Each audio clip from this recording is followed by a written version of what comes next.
Hey, how's it going, everyone? Josh Avila here, and welcome to another real estate video. In today's video, we're going to review the top 10 questions to ask your real estate agent when buying a house. So let's jump right into it. Question number one: how long have you been in the business? Honestly, it doesn't matter if they've been in the business for 10 or 20 years. Experience is great, but you don't necessarily have to hire someone with 20 years of experience. Really, you want to make sure the agent has the experience and is capable of doing what you want to do, which is purchase a home and negotiate the best deal for you. You certainly don't want to be your agent's first transaction.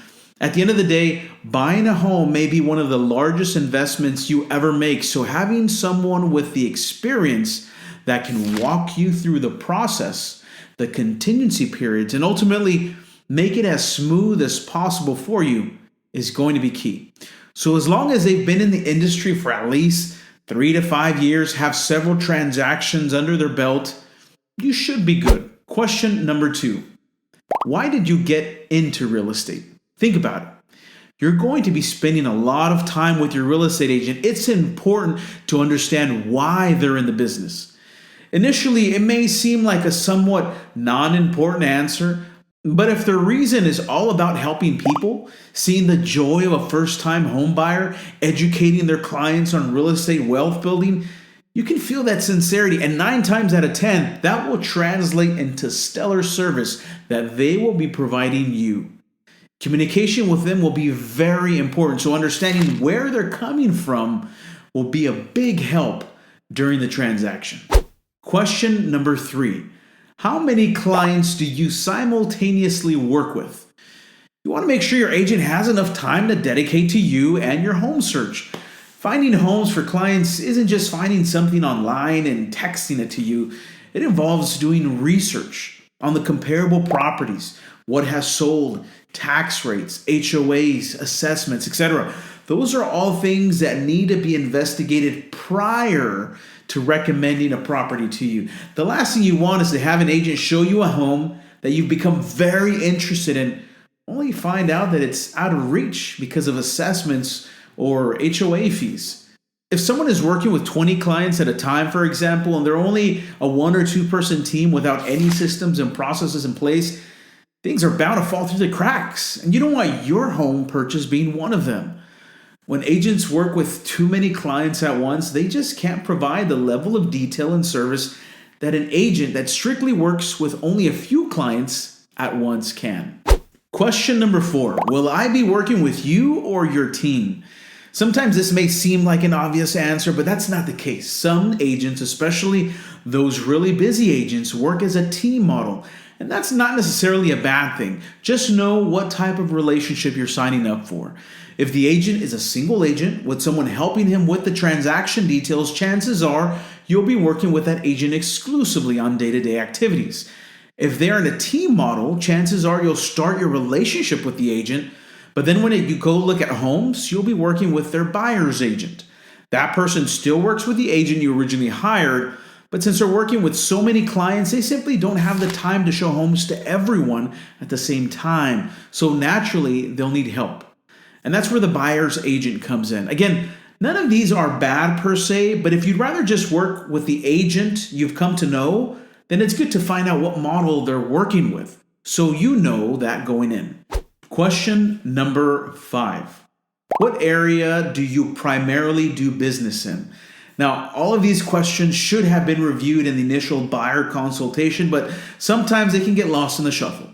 With this question, you want to confirm that your agent knows the area that you're looking at, considering living in. Naturally, right? Now, your agent doesn't need to know every single detail of every single block in the area you're looking in, but they do need to know the details, the basics, the demographics, the percentage of renters versus owners, the average age of homeowners. Those are all details that a good real estate agent can find for you.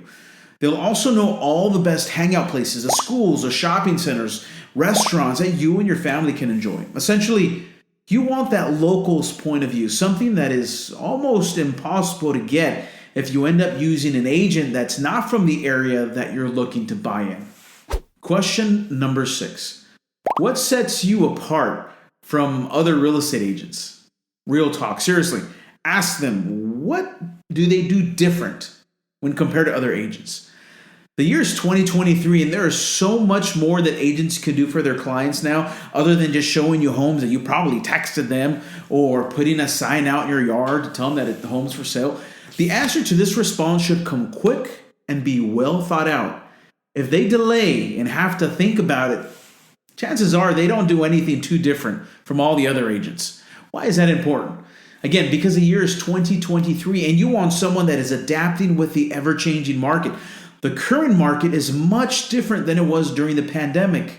And as such, you want someone that is keeping up with those changes and always using new strategies to get offers accepted. A winning offer right now looks very different than a winning offer just 12 months ago. Your agent should be very eager to tell you what they do different. Question number 7. How do your fees work?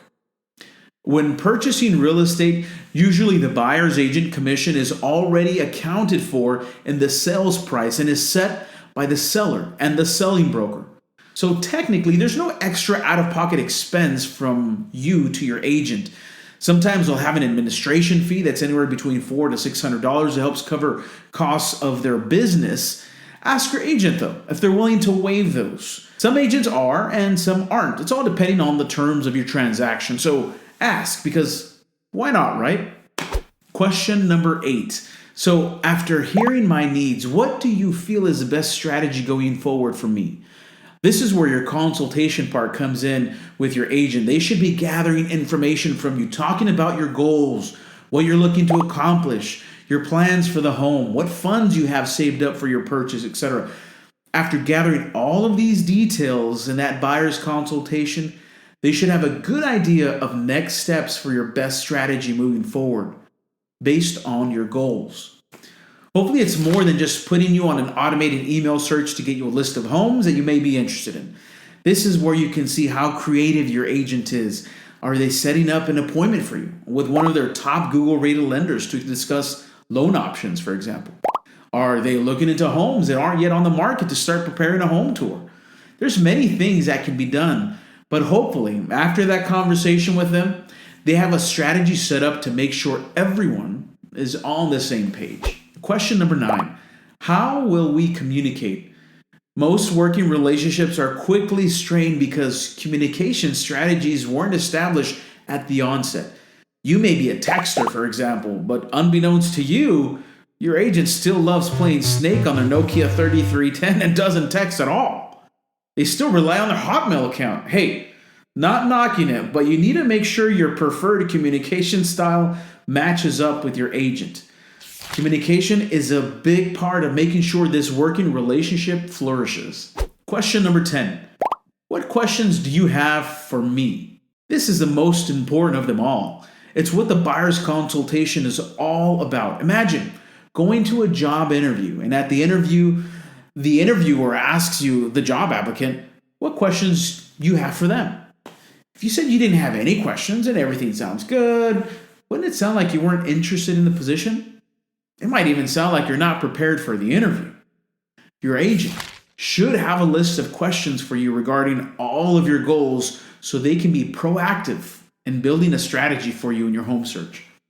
You don't want a passive agent that'll just slap you on an automated email campaign and slowly over time find out what you do and don't want.